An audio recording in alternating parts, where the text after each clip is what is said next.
So they bring me into a living room, and he comes in. He's got his like tennis shorts on, and he's tan and shit. And he's very affable, but very like, I know who I am. I run Hollywood kind of guy. Yeah. He sits me down. He goes, so they tell me that you like Superman. Like, let me hear it. I didn't see the movie, and this is all coming off of Mallrats. Because in Mallrats, I made a joke about Superman. Yeah. They were like, you know a lot about Superman. I swear to God. That was it? I met with an exec named Basil Iwanek, who's gone on to do cool things. I think he works with Ben on on his last movie, on the Town or something. But when I met with him, he's a junior exec. And they had a few projects. They were like, we've got this one called, it was remember the end of the Watchmen? It was based on an episode of The Outer Limits. I think it was called Architects of Fear. Okay. They had that. It was an episode of Outer Limits that they wanted to do as a feature. And they gave me a script, which to this day, I can't remember who wrote it.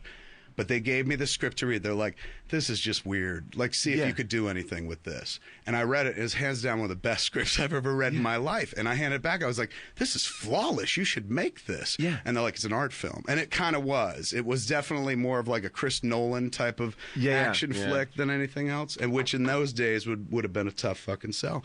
So I like that. I was like, I got nothing for this. I think you should just make this. And they're like, we're not going to. And they offered me two other things. One was Beetlejuice Goes Hawaiian, which I was like, I love Beetlejuice, but I was like, I think we said everything we need to say. Yeah. I love Just Goes Hawaiian. That is like literally, dude, that was what they wanted to do. Did they have a script for that? They had one that would look like this. There was already a draft, and they wanted me to go in. I was like, I ain't gonna be that guy. Man. I also came in with like, I liked working. I was happy to be in a business, but I also didn't want to be the guy that was like the person I would have made fun of if I hadn't had Clerks picked up. Like, who the fuck does a Beetlejuice sequel without Tim Burton? You know, that guy.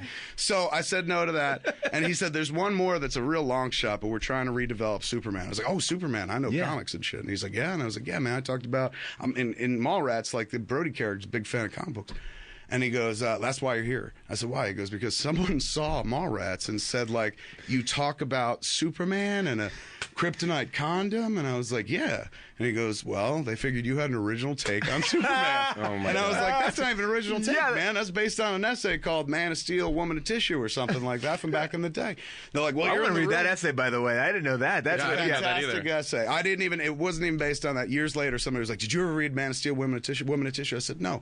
They said, it's in it, they talk about how Superman and Lois couldn't have sex because his sperm would like kill her fallopian tubes. Yeah. Mine was based on an issue of a comic book, a Superman annual, that must have been taken from that. Sure. And in the story, on the cover, I can't remember what issue it is, but Superman is making out with Maxima on the grave of Lois Lane. And in the story, one of these Elseworld stories, he has sex with